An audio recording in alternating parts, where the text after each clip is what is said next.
Titles you should play. Welcome to the second installment of Titles You Should Play. The game in the background is Sisyphus Beetle takes his daughter to work, which makes for a jolly old cozy time. Remember the first time a stranger praised you for your very first game?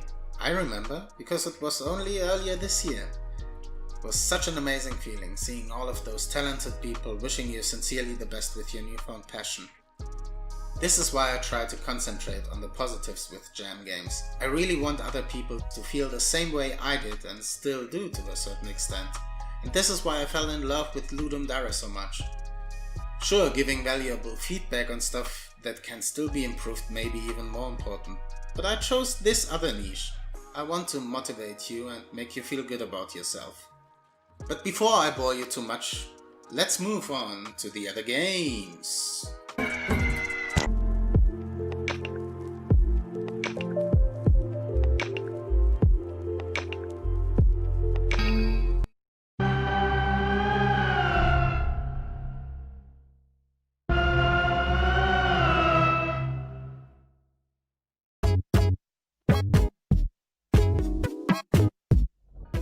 La Faille, French for the fail, makes me wonder whether I ever need drugs ever again. Seriously, this game is in its own category of strange but familiar. Never played anything close to this, yet after playing it, felt like I was longing for exactly this experience all my life. You play through a very relatable scenario for many. You come home late in the evening, get a cup of tea, open the internet and try to end the day with a relaxed mood. Things don't go according to your plan though, as there's so much interesting stuff on the web that your chill evening will soon turn into the ultimate acid trip of random information. Most jam games get deleted after I'm done with them, but I can see myself starting up this particular title for a long time whenever I need an overdose of audiovisual stimuli. Don't do drugs, do this game instead.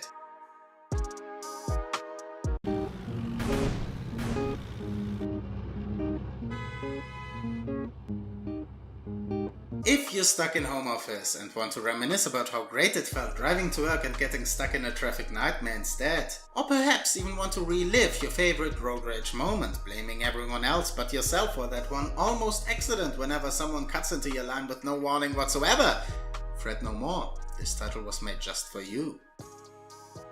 While the gameplay you see may be self-explanatory, do believe me when I say it's harder than it looks getting to higher levels.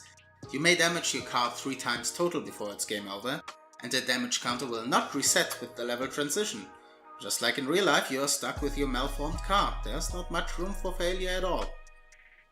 It's a difficult patience game to get through level 20, which is why the creators did announce people who managed to get there getting a custom car made to commemorate their victory over the most famous roundabout at the Arc de Triomphe in Paris.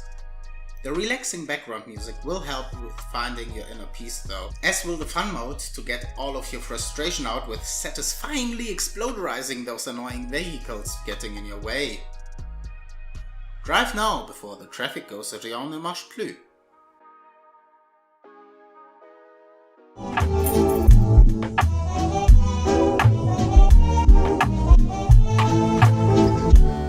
Okay, this one is a bit hard to explain without spoiling it for you, which is also why I chose to only show you the very start of the game and just loop it.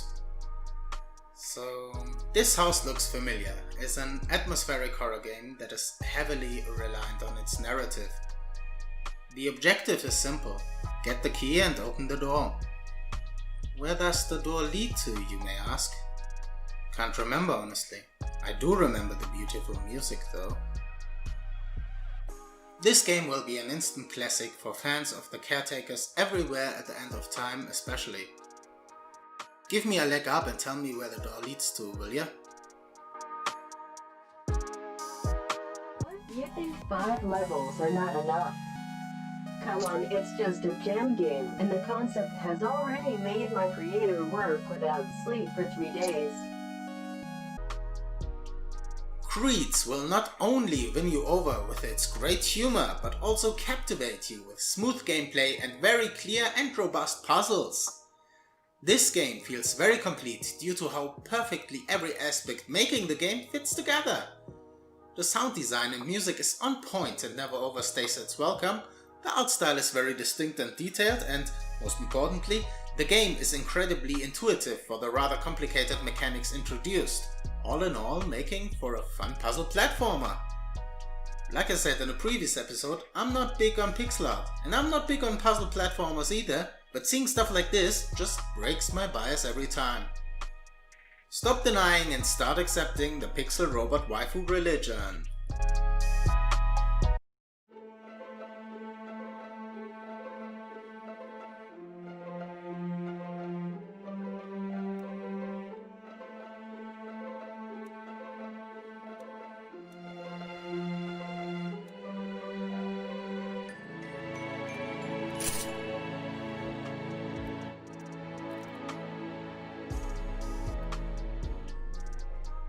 In the magical and quite fantastical journey that is the game Led Astray, you control the unnamed protagonist through the dreamscape that is the amalgamation of her memories and her real surroundings.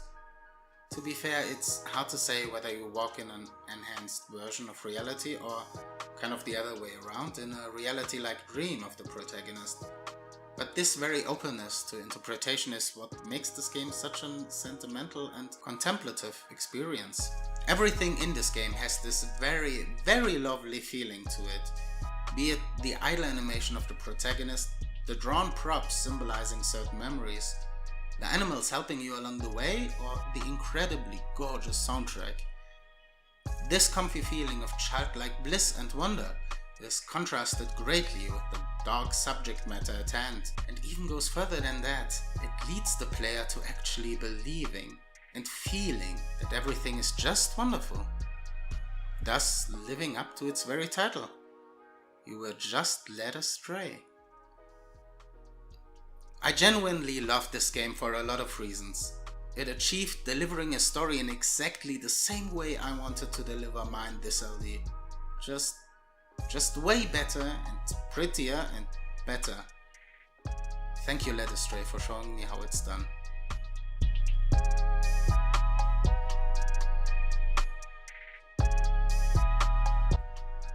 And thus concludes the second one of these in video form. I feel like I'm getting better at this. As you may have noticed, the targeted demographic for these are mostly the Ludum Dare participants. But if you are a random person stumbling upon this video on YouTube and feel like game dev could be your thing, I really want to encourage you to just join the next game jam you can find. It's not as scary as it sounds, believe me. I wouldn't go through the troubles of creating these videos if it was, as I usually feel very easily discouraged from participating in any community thing. As always, don't fret if your game didn't show up, as there are more highlights planned. If you haven't already, please watch the first episode of Titles You Should Play. Thank you for watching and see you next time. Bye!